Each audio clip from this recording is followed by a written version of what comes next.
Espace TV, les grandes gueules, tout sur les dessus de l'actu. Ahmed Camara, Zachary Milimono, Roby, Mohamed Djibril Camara, Moussa Moïsila, Lamine Girassi forment les grandes gueules. Bienvenue chez les GG en ce lundi matin, 1h30, vous aider à mieux comprendre l'actualité. Le but qu'on s'est fixé depuis 7 ans maintenant sur Adafo Média. Merci de votre fidélité. Une pensée encore ce matin à notre Chérif Diallo, journaliste donc ici à Espace TV, disparu maintenant depuis 4 mois et 8 jours. Merci de nous rejoindre dans cette émission. Ahmed Camara, bonjour. Bonjour Lamine. Bonjour à vous Mohamed Mara. Bonjour Moussa Moïsila. Bonjour. Bonjour Tamba. Bonjour. Djibril, bonjour. Bonjour Lamine. Voilà, on s'intéresse évidemment à l'actualité dans cette émission politique week-end. Mohamed Mara, vous avez sillonné un petit peu, on va dire les QG. On va y revenir longuement là-dessus ce matin évidemment avec la complicité de nos techniciens. Déjà, plantons le décor Mohamed Mara. Alors, vous savez, l'actualité politique, ce qu'elle donne chez nous en fin de week-end, ce sont les assemblées générales. Donc, je me suis rendu quand même à l'état-major de 3 partis politiques, notamment les plus grands pour le moment, l'échiquier politique national, c'est-à-dire le RPG, l'UFDG et l'UFR.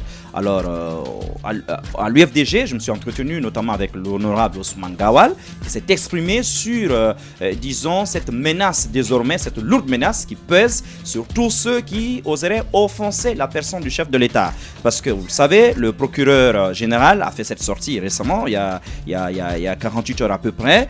Donc, apparemment, c'est un délit qui ne va plus être toléré par le gouvernement. Mais, selon des sources très bien informées, on me dit d'ailleurs que le président de la République aurait été en passe de limoger le procureur général. Et justement, absolument. D'où aujourd'hui cette montée et ce durcissement du ton du ministère de la Justice. Et à l'UFR, j'ai constaté une chose certainement qui est quand même insolite. C'est que depuis les élections, on a l'impression aujourd'hui que les militants de l'UFR sont complètement démobilisés. Alors j'ai posé la question à Bakary Goyo-Zoumanegui, qui en est un des vice-présidents. Et de l'autre côté, au RPG Arc-en-Ciel, cette fois-ci, encore une fois, problème et couac dans les communications gouvernementales. Vous vous rappelez très bien, la semaine dernière, le chef de l'État qui a dit qu'il pourrait fermer notamment des écoles coraniques où on imposerait le voile intégral. Ensuite, c'est le gouvernement qui revient, qui dit non, ce n'est pas ce qu'il a dit réellement, ni le voile intégral, ni même les écoles coraniques qui sont interdites en Guinée, mais c'est une relation c'est une mesure qu'il faut prendre sur le plan sous-régional. Voilà. Patatras, c'est Bani Sangaré qui reprécise les propos du chef de l'État après pourtant la mise au point du gouvernement lui-même. Voilà, on va essayer de partir avec pourquoi pas le premier élément, offense du président, ça c'est l'UFDG. Ousmane Gawal, voilà. L'honorable Ousmane Gawal, qui a sa perception de ce durcissement du ton. Voilà, Ousmane Gawal. Ça c'est des discours qui n'ont aucun sens. Désormais, pourquoi désormais? La loi est faite pour être appliquée. Au lieu de parler de la personne du chef d'État, on devrait s'intéresser à l'application de la loi, à l'atteinte de la personne humaine. La vie du chef d'État n'est pas plus importante que la vie de n'importe quel autre citoyen guinéen. Nous sommes tous protégés par la loi. Pourquoi on ne s'occuperait pas des atteintes à la personne humaine, à la protection des libertés fondamentales, à la garantie d'une justice impartiale, équitable et objective dans notre pays? Pourquoi? Je pense que tout ça c'est de la démagogie. Nous avons un ministre de la Justice qui n'est pas au fait de l'institution judiciaire. C'est dommage parce qu'il se plaît à faire croire aux gens qu'il était un grand cadre, un grand magistrat en France, ce qui n'est pas du tout vrai. Je pense qu'il ne comprend pas ce qui se passe dans notre pays. La loi, ce n'est pas pour protéger le chef d'État seulement, c'est pour protéger les citoyens tels qu'ils sont. Si le ministre avait un champ d'application, qu'il commence à appliquer la justice en libérant nos prisonniers de Koundara qui sont à Boké, en libérant ceux qui sont injustement arrêtés à Zérékoré, ceux qui ont été violentés et arrêtés à Kerouané, à Banankoro. Je pense que si le ministre parle de justice et puis a commencé à ouvrir les enquêtes sur les 62 morts enregistrés pendant les manifestations de l'opposition, il faut qu'il y ait une instruction judiciaire qui soit ouverte et qu'il dise aux Guinéens où se situe cela.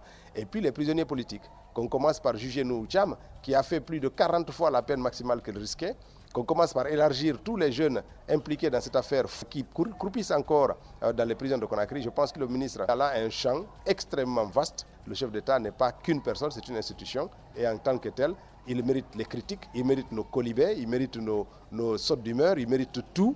Si il n'était pas à la tête de l'État, personne ne parlerait d'Alpha Condé aujourd'hui. Les grandes gueules. Ben voilà, Mohamed Maram vient d'écouter Ousmane Gawal Diallo, il faut le rappeler, député et membre de l'UFDG, c'est cela. C'est son opinion, Ouais. nonobstant quand même ce que la Constitution dit. Disons, les calculs de l'honorable sont simples. À partir du moment où le chef d'État, en plus d'être une personne, devient une institution, pour lui, tout ce que le chef de l'État fait mérite quand même d'être critiqué. Donc, je pense que l'honorable parle davantage des critiques que des offenses. Voilà, parce qu'il faut quand même faire une différence. Aujourd'hui, il faut aussi reconnaître qu'il y a des dérapages sur des antennes, notamment dans certaines émissions interactives. C'est vrai, on suit parfois des auditeurs qui sont immaîtrisables. Et à mon avis, à ce niveau-là, il faut Comme que un certains travail soit chroniqueurs fait. aussi, même chez les GG. Ah mais c'est important. Ah oui, mais, Ben voilà, il y a Roby qui dérape souvent. Hein. Oui, mais Voilà. attendez, sauf que chez les GG, quand vous le faites, vous êtes sanctionné en interne. Bien. Voilà, mais donc j'aimerais aussi qu'ailleurs, on sanctionne. Bien, allez, on a parlé de terrorisme aussi, c'était qui exactement? Ça, c'était Bani Sangaré, donc du RPG, qui est secrétaire national de la jeunesse du RPG. Voilà, on l'écoute. Vous savez, depuis le déclenchement de la série d'attentats à travers le monde, notamment en France et en République du Mali, nous nous réjouissons que les hommes et les femmes de médias se saisissent de la question parce que c'est un souci pour eux, comme pour chacun de nous. Mais nonobstant cette volonté qu'ils ont à apporter des éclairages, il y a un certain nombre de dérapages. Et lorsque vous prenez l'article 98, les articles 98 et 104 de la loi L02 du 22 juin 2010 portant liberté de la presse, il est interdit de tenir tout propos, toute déclaration ou de faire un écrit qui se rapporte à la sécurité intérieure ou à la défense nationale et qui pourrait amener les hommes en tenue à prendre position dans des événements criminels. Et donc c'est dans cette logique-là que la Haute Autorité de la Communication a cru devoir rappeler aux hommes et aux femmes de médias qu'il est important de traiter cette question avec dextérité en raison de la complexité du phénomène de terrorisme. Et il est donc important que le journaliste qui veut traiter de la question de terrorisme fasse recours aux spécialistes, certains fonctionnaires internationaux, en fonction ou en exercice encore, dans le secteur de la sécurité, au niveau de la défense nationale, de l'armée, au niveau de la gendarmerie et de la police, des officiers en charge de la communication qui peuvent apporter des éclairages. Les grandes gueules. Voilà, c'était donc Joachim du côté Lui, de c'est la Joachim Baba Voilà, Milimono, c'est ça, ouais. justement parce que, vous vous rappelez, juste avant le week-end, la HAC a interpellé notamment les médias, l'ensemble des médias, quant à leur responsabilité, notamment dans le traitement des questions sécuritaires. Ouais. Vous savez, depuis les attentats au Mali, en France, un peu partout, c'est vrai que partout, ça devient le sujet numéro 1. Mais il faut reconnaître que parfois, des personnes non averties en parlent. Et par exemple, des informations sensibles parfois fuitent sur les médias. Et là, ça peut justement constituer un péril pour le pays. Donc, la HAC a interpellé l'ensemble des médias. Aujourd'hui, si on veut en débattre, la HAC nous conseille, par exemple, de recourir à l'expertise, par exemple, de fonctionnaires internationaux, par exemple, des Nations Unies, voire même des différents porte-paroles de l'armée ou de la gendarmerie. Encore faudrait-il qu'ils acceptent de parler à notre micro. Évidemment. Allez, on va partir maintenant du côté de RPG Arc-en-Ciel.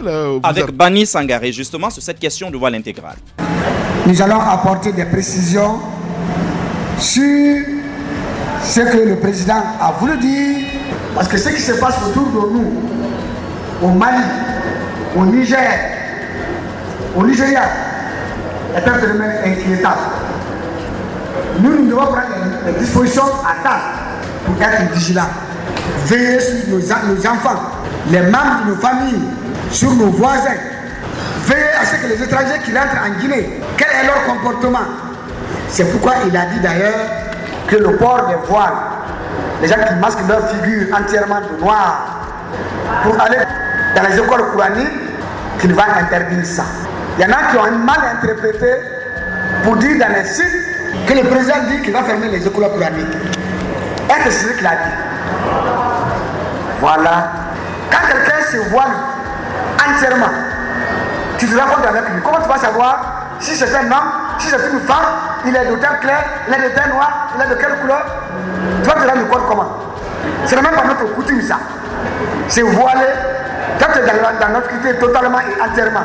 Le président a dit à chacun de nous d'être policier. Que chacun n'a qu'à veiller sur son entourage immédiat. Si ton enfant change de comportement, tu dois te demander pourquoi ça. Ce n'est pas ça que le chef de l'État a dit, mais il a dit dans le souci de renforcer la sécurité autour des citoyens de la Guinée. C'est ça. Les grandes gueules. Patatras. Ah ben oui. Alors moi, je vais vous lire ici juste un extrait de la communication du gouvernement. Ouais. Parce que ce qui est étonnant, il dit, je vais préciser, Ouais. je vais clarifier ce que le président a dit. Ouais. Comme si la communication gouvernementale ne suffisait pas. Le gouvernement dit dans l'avant-dernier paragraphe, le chef de l'État a précisé qu'il s'agit justement de prendre des mesures pour éviter que ces établissements ne deviennent des lieux de propagation de l'extrémisme et de l'intolérance. D'accord? De la même manière, le gouvernement demande que des mesures aient été prises contre le port du voile intégral. Alors qu'on entend Bani Sangaré dire clairement que le président a dit qu'il allait interdire le port du voile intégral. Bah voilà. Allez, on va continuer notre vol là-dessus. Hein. Nous partons maintenant du côté de l'UFR où vous nous apprenez, là, c'est pas la fête en ce moment. Hein. En ce moment, c'est vrai qu'il y a une certaine démobilisation des militants depuis les résultats, notamment de la présidentielle. Moi, j'ai quand même posé la question donc à M. Bakary Goyo Zoumanigui, qui en est l'un des vice-présidents. Je lui ai demandé, mais comment est-ce que vous expliquez cela? La réponse est simple, découragement. Voilà. On écoute Goyo Zoumanigui. Dès que nous-mêmes avons dit notre étonnement du fait qu'il n'y avait pas assez d'affluence de la part de nos militants. Mais vous comprendrez bien qu'au sortir d'une élection pour laquelle nous nous étions beaucoup investis et une élection où les résultats n'ont pas répondu à nos attentes, il y a un certain découragement au niveau des militants. Et nous essayons de leur remonter le moral afin qu'ils reprennent le chemin de l'Assemblée générale.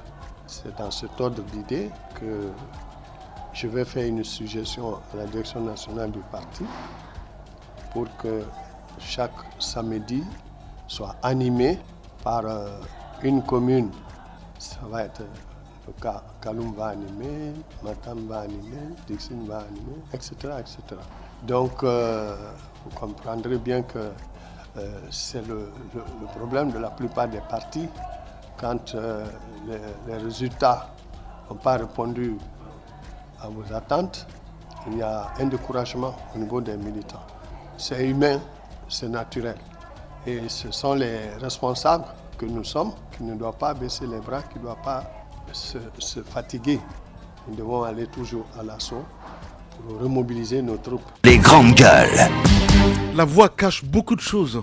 Ah oui, on sent une certaine lassitude et le mot découragement d'ailleurs est revenu plusieurs fois dans le discours. Je crois que nos auditeurs auront d'ailleurs le plaisir de découvrir l'intégralité sur Espace TV. Donc, il y aura beaucoup plus de précision. De l'autre côté, je crois qu'on va continuer toujours avec l'honorable Ousmane Gawal qui cette fois-ci s'exprime. Je lui ai demandé, mais écoutez, avec toutes ces sanctions qui pleuvent, est-ce qu'il n'y a pas une sorte de chape de plomb qui s'installe à l'UFDG? Est-ce qu'il n'y a pas une sorte de pensée unique désormais? Sa réponse est claire. Si des gens estiment qu'ils ont été abusivement sanctionnés, qu'ils fassent recours. Le recours est possible dans les instances de l'UFDG, mais c'est possible aussi devant les tribunaux en Guinée. Et à ce moment-là, il y aura un arbitrage. Il n'y a pas de pensée unique. Il n'est pas possible d'avoir une pensée. Moi, je ne suis pas 100% d'accord avec Cellou sur tout ce qu'il fait. Mais je sais où poser mes questions. Je sais que les gens ne sont pas d'accord avec ce que je fais. Mais ils savent où poser les questions. Donc il n'y a pas de pensée unique. Le dialogue, les courants politiques sont souhaitables. Mais est-ce que traiter la Cellou de mouton, c'est un courant politique? Est-ce que ça, c'est une discussion? Est-ce que dire que c'est un incapable, c'est un inconscient, est-ce que ça, c'est un débat? Est-ce que ça, c'est un sujet ou un courant politique? Je dis oui, les courants politiques sont nécessaires, mais nous attendons toujours que ces courants politiques s'expriment sur des idées. Alors ceux qui pensent qu'il y a eu des mauvais choix pour ces élections, nous attendons leurs propositions. Peut-être qu'ils ont raison, mais alors qu'ils mettent les idées sur la table. Et à ce moment-là, si nous, à l'intérieur, on ne peut pas apprécier, vous, en tant qu'externe à ce parti, vous pourrez apprécier les idées, les bons choix stratégiques qu'on a ratés. En tous les cas, il n'y a pas d'exception. L'UFDG est régi par des statuts et un règlement intérieur seront appliqués, c'est tout. Il n'y a pas de chape de plomb, il n'y a rien. Il y a juste un parti aujourd'hui qui veut ramener la sérénité, ramener la discipline dans ses rangs et il n'y a pas d'autre mode un comportement à avoir que celui de faire respecter le règlement intérieur et les statuts. Les grandes gueules. Ça sent de cocotte minute là. À ramener la sérénité et ramener la discipline. Certes, la discipline, mais je ne sais pas si la sérénité, elle est en passe de revenir. Et j'ai posé la question, certainement qui fâche, c'est le sujet Bahouri. Et j'ai dit, après l'avertissement donc la semaine dernière, on sait déjà il y a un an, il a été suspendu. Est-ce qu'on ne va pas vers une exclusion? La réponse également est claire. Je pense que Bahouri gagnerait en étant un homme qui est respectueux de l'UFDG.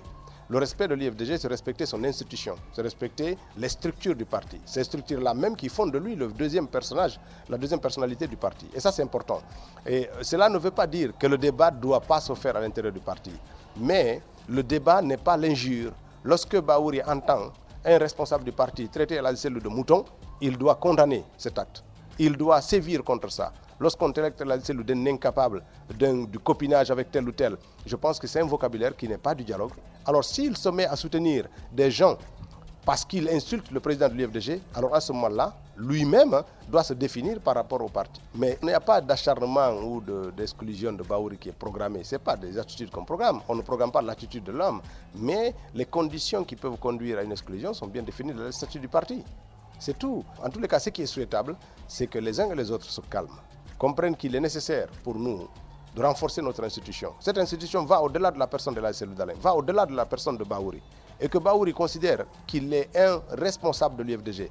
Il n'est pas une institution à l'intérieur de l'institution UFDG.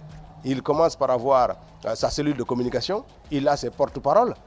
Ce n'est plus notre vice-président, dans les faits, parce que le président de l'UFDG n'a pas de porte-parole. Le président de l'UFDG n'a pas de cellule de communication pour lui. Le parti en a. Les grandes gueules. Tout sur les dessous de l'actu. Ici, l'actu rime avec liberté de ton sur Radio Espace. Voilà, on a écouté Ousmane Gawal et à un instant, mon cher Ahmed Camara, ça sent de l'implosion. Écoutez, c'est tout à fait clair, mais d'abord je vais revenir par échelle, en commençant par le procureur de la République, qui parlait notamment du chef général. Je suis parfaitement d'accord avec les propos d'Ousmane Gawal qui est justement revenu sur cette question. Je pense que, écoutez, dans ce pays, il va falloir à un certain moment qu'on sache ce qu'on fait. C'est vrai qu'il y a beaucoup de critiques dans ce pays, mais les gens ne savent même pas comment ça se passe. Dans ce studio, moi j'ai vu des collègues ici à qui on a tiré à boulet rouge, tout simplement parce qu'ils ont dit au président de la République, Alpha Condé. Est-ce que vous savez que dans notre métier, c'est comme ça qu'on doit appeler le président de la République dans nos différents papiers? Absolument. Sans dire monsieur Alpha Condé. Est-ce qu'ils le savent? Mais ils ne savent pas. Parfois, quand nous disons monsieur Alpha Condé, c'est pour ne pas choquer certaines personnes parfois. Mais sinon, notre métier nous dit, vous l'appelez directement par son nom.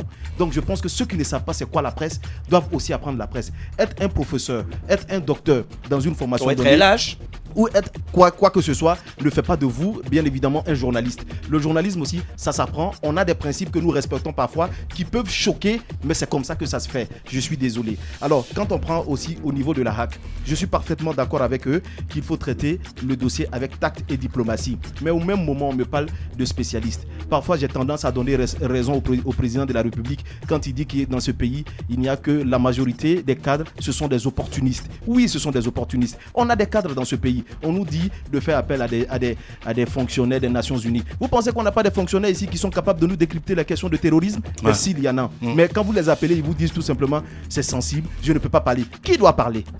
Vous avez étudié ces questions-là, pourquoi exactement? Pas mal de questions dans ce pays existent. On fait appel à des spécialistes, zéro. Parfois, on est obligé d'appeler à Dakar, on est obligé d'appeler à Abidjan pour faire intervenir des personnes. Je pense que ça doit cesser. Alors, c'est bien de nous appeler et de nous dire de prendre des spécialistes, mais au même moment, je demande aux cadres guinéens de ne pas rendre des missions. Ils ont suivi des formations, alors qu'ils répondent, qu'ils parlent, qu'ils informent le peuple. C'est important. Bani Sidibé, quand on parle du voile intégral qui vient carrément contredire le parti. Parfois, je suis aussi d'accord avec l'UFDG qui tape du poing sur la table. Ce n'est pas la pensée unique. C'est pareil au niveau du RPG. Dès qu'on va vouloir faire poser un acte, on va dire non, il y a la pensée unique au sein du RPG. Un Bani Sidibé qui vient contredire carrément le gouvernement qui existe, je pense que c'est grave. C'est pourquoi je vous dis que ces partis politiques laissent vraiment à désirer. Parce qu'il n'y a pas de communication. On vient, on dit ce qu'on a envie de dire et on passe. Je pense que ce n'est pas comme ça que ça fonctionne, et je suis désolé, Pourtant, nos partis politiques sont carrément à l'image de ce cadre du RPG qu'on a vu intervenir sur la question du voile, qui ne maîtrise pas du tout ce que son gouvernement dit, et c'est grave. Et quand on parle de la démobilisation au niveau donc de l'UFR, on a suivi ces derniers temps, je crois que on a parlé du rapprochement entre Sidya Touré, le président de la République. Beaucoup ne sont pas favorables, il faut signaler, même si ce rapprochement se dit pour l'instant, on n'a rien vu de concret, mais beaucoup pensent que c'est quand même une réalité. Donc il y a une certaine il y a une certaine fraîcheur qui s'est installée dans les relations entre les militants et les responsables du parti. Mais je pense que c'est au parti de gérer cette question. Il faut savoir gérer avec tact, comme je l'ai toujours dit. Si vous ne savez pas gérer cette situation avec tact, vous risquez de perdre vos militants. Et comme je l'ai dit, 2020, ce sera vraiment l'année de la vérité en Guinée. Voilà, Ahmed Camara. Allez-y, Moussa Moïsila. Oui, ce que j'aimerais dire d'abord par rapport au procureur général, il faut souligner que souvent, il y a des cadres qui font dans l'excès de zèle. Je suis d'accord. Le chef de l'État est protégé dans la Constitution contre des offenses, contre des outrages. Vous vous rappelez de l'utilisation du terme irrévérencieux lorsqu'on voulait qualifier des propos qui avaient été tenus à l'encontre du chef de l'État ici à un moment donné. Tout cela est su parce qu'il incarne quand même l'image de cette nation. Mais dans l'excès de zèle, il ne faudrait pas qu'on tombe. Ce n'est pas parce que vous avez su qu'il y a des paperasses qui vont être signées pour vous démettre de votre fonction que vous allez venir devant les caméras pour affirmer que tenez, je vous rappelle que le chef de l'État est protégé contre les offenses, contre les outrages. Donc quiconque faillira, il aura affaire à la rigueur de la loi. On le sait déjà. Mais en même temps, il ne faudrait pas confondre tout. Ahmed Camara faisait bien de rappeler quelque chose. Il ne faut pas tout confondre.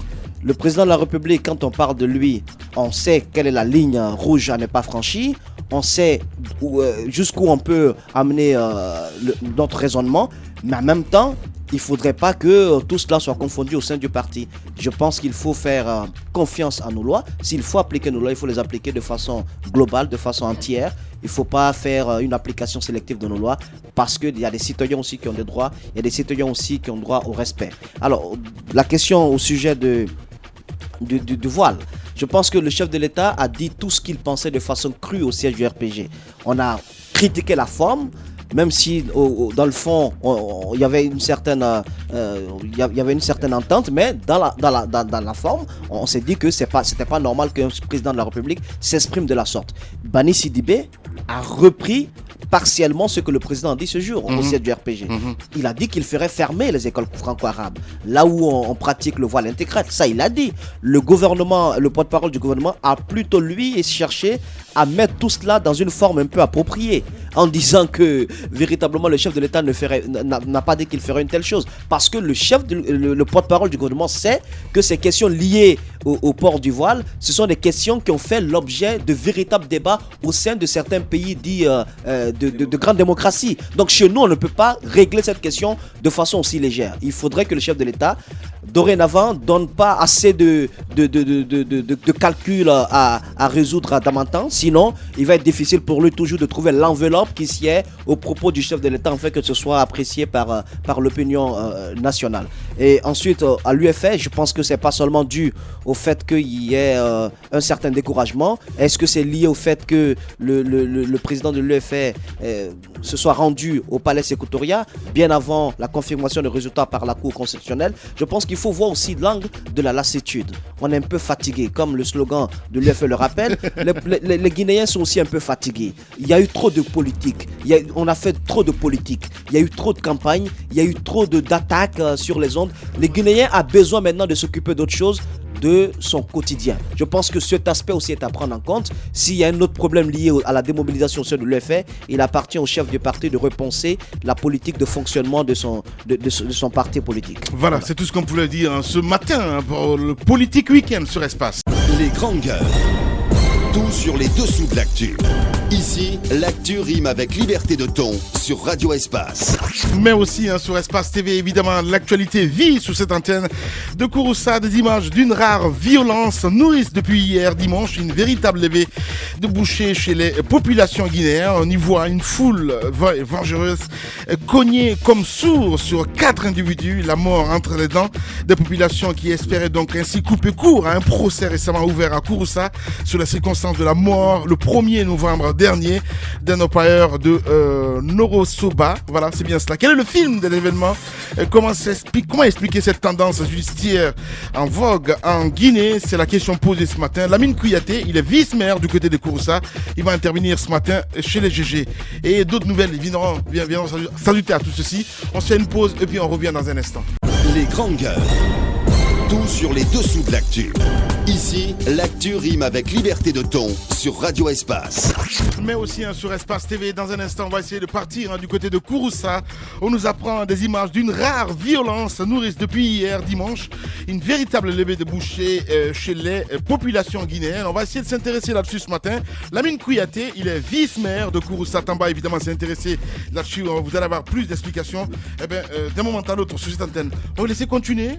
Politique Week-end, des choses à dire? Oui, Politique Week-end, des choses à dire certainement. Je vais commencer avec le cas de l'UFR, avec cette lassitude que Moussa Moïse évoquait tantôt. Mais je pense qu'on peut remonter à 2010 pour retrouver à partir de là certaines causes de ce que l'UFR vit aujourd'hui.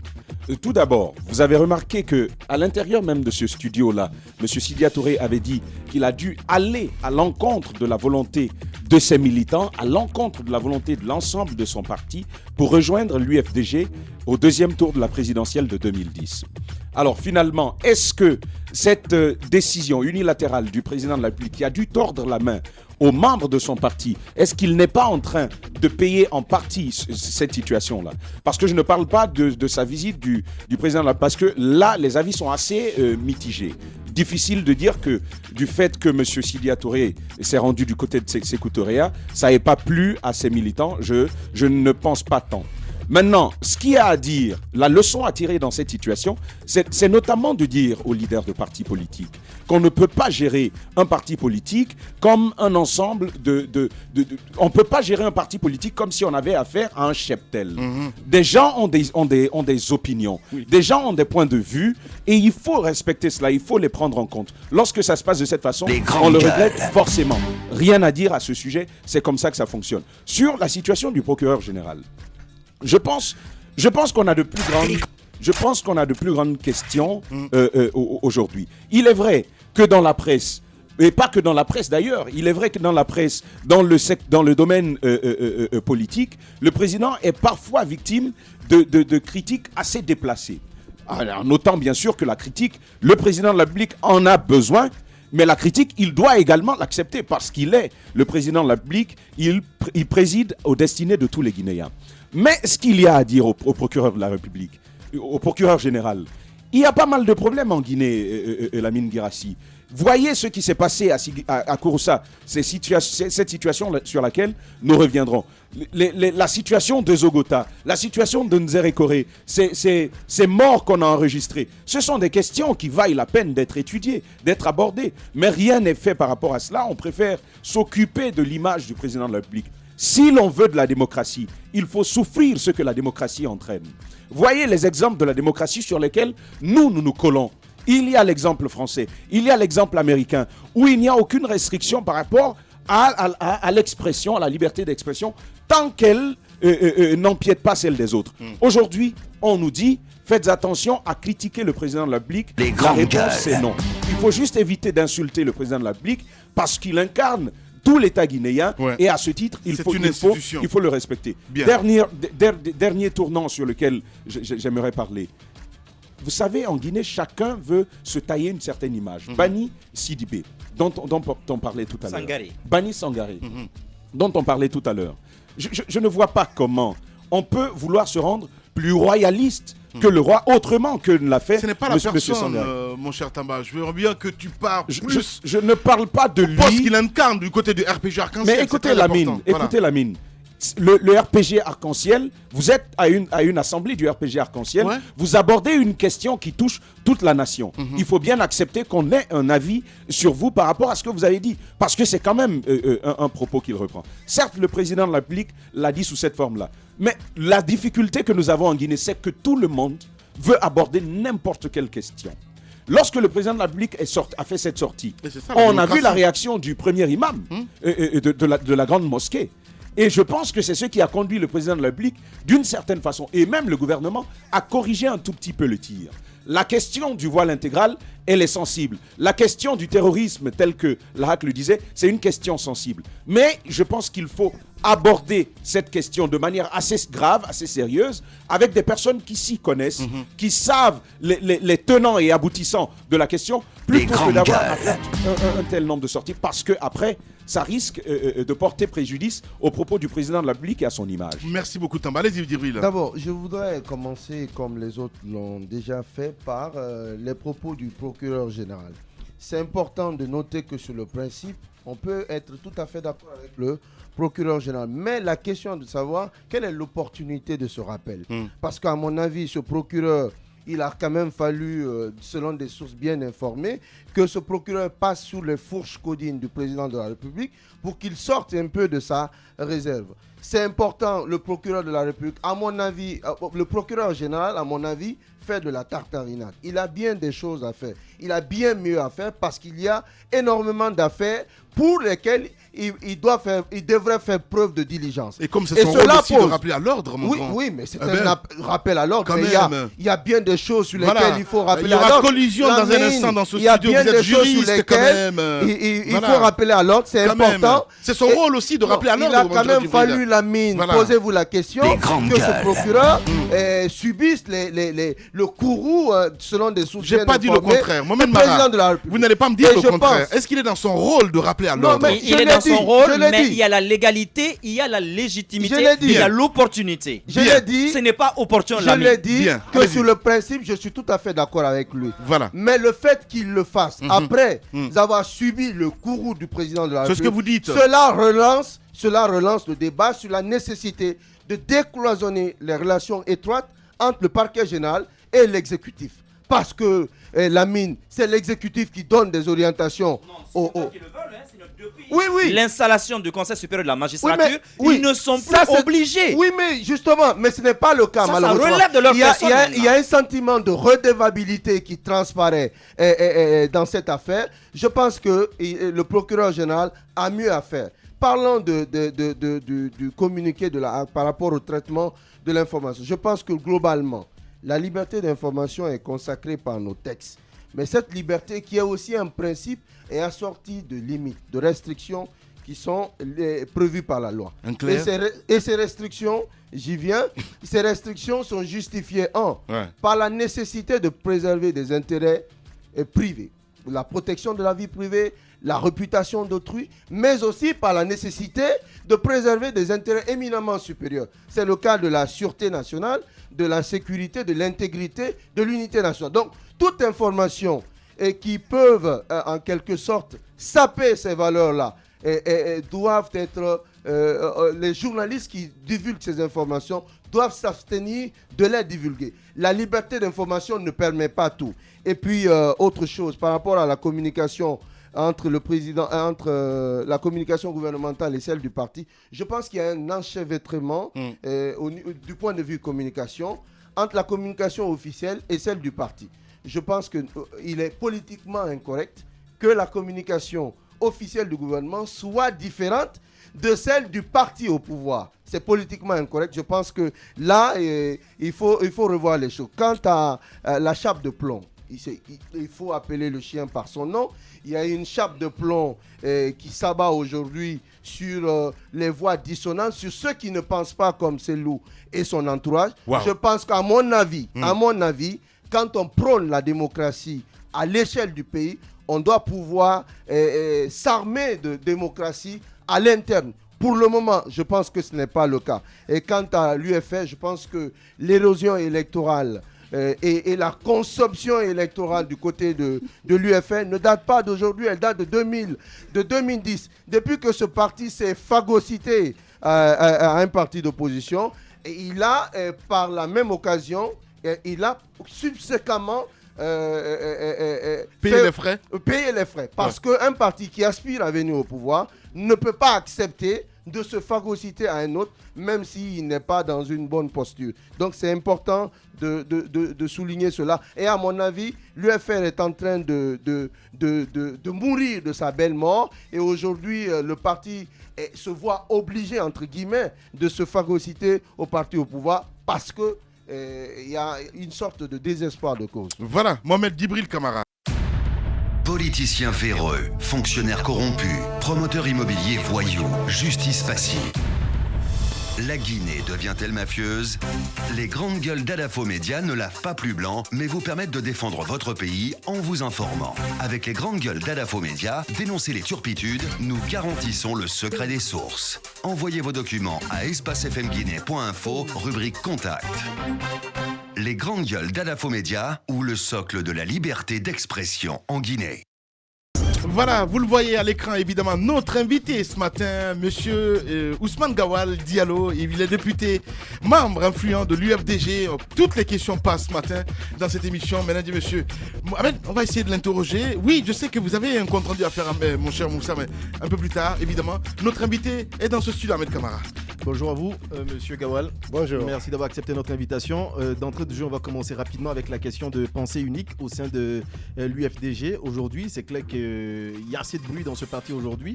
Et Bahouri est principalement le plus visé par les propos qu'il tient. Concrètement, qu'est-ce qui se passe dans ce parti?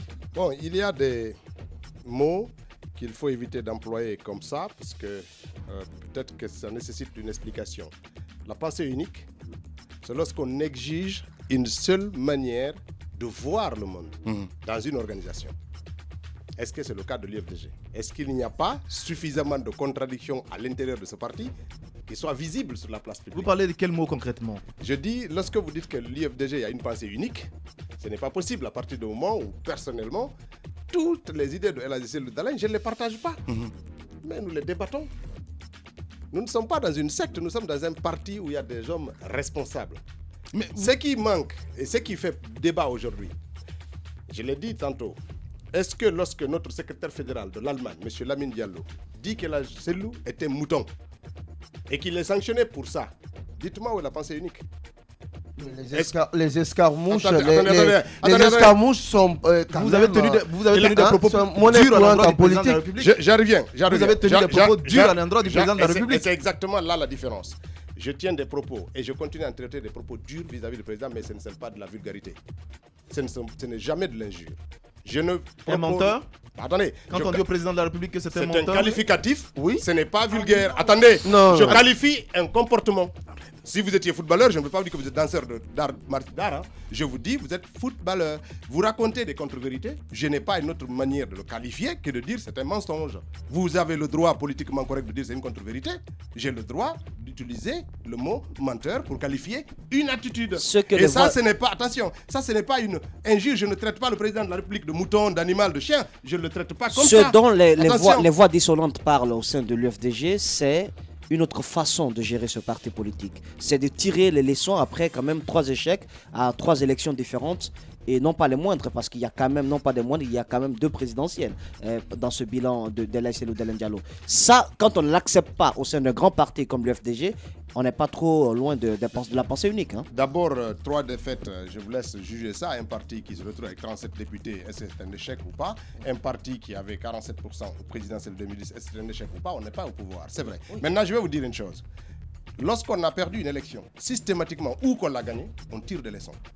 En 2010, c'est Bahouri qui présidait la commission qui a fait l'autopsie de l'échec de 2010. Ça a donné lieu à un document, à une commission stratégique qui s'est réunie, qui a élaboré un schéma stratégique à suivre, qui nous a permis de limiter énormément les dégâts aux législatives. Parce qu'il ne faut pas croire que les législatives, 37 députés, c'était gagné d'avance. On les a eus. Maintenant, à la sortie des élections législatives, nous avons corrigé. Et d'ailleurs, c'est pour ça que cette élection, nous sommes sortis du processus parce que le pouvoir, en excluant nos délégués dans les bureaux de vote, a anéanti notre stratégie parce qu'elle était basée sur une présence massive sur l'ensemble du territoire national. Ce qu'on n'avait pas fait aux législatives, ce qu'on n'avait pas fait au présidentiel de 2010. Pour une fois, nous avons déployé 32 000 personnes sur l'ensemble du pays. Sur tous les bureaux de vote, nous avions des délégués. Vous avez vu l'UFDG pour la première fois déplacer des bus, aller partout sur le pays. C'était une stratégie qui était concertée, qui était là dans le parti. Ouais. Maintenant qu'elle n'est pas marché, d'accord, il faut tirer les leçons. Les leçons là seront tirées. Mais est-ce que dire El Selou, il a échoué 3 fois, quitte, je m'installe, c'est tirer les leçons? Ousmane Non, Gamal, c'est que nous disons qu'il faut tirer les leçons, il faut faire un inventaire de ce qui s'est passé. Ce que vous essayez de nous faire comprendre ce matin, tout va bien. Non, ça ne va pas bien du tout, parce que ce qui ne va pas, c'est de faire croire qu'il n'y a pas le débat, ou qu'on n'est pas prêt pour tirer les leçons. Les leçons sont en train de tirer, il y a des commissions qui vont se réunir pour tirer les leçons, pour situer les responsabilités. Bien. Mais attendez, on va approfondir le débat. Ça va se faire dans le parti. On va approfondir le débat dans un instant, mesdames et messieurs. Une pause de 10 minutes, vous restez avec nous, ça va chauffer dans ce studio. Politiciens véreux, fonctionnaires corrompus, promoteurs immobiliers voyous, justice passive. La Guinée devient-elle mafieuse? Les grandes gueules d'Adafo Média ne lavent pas plus blanc, mais vous permettent de défendre votre pays en vous informant. Avec les grandes gueules d'Adafo Média, dénoncez les turpitudes, nous garantissons le secret des sources. Envoyez vos documents à espacefmguinée.info, rubrique Contact. Les grandes gueules d'Adafo Média ou le socle de la liberté d'expression en Guinée.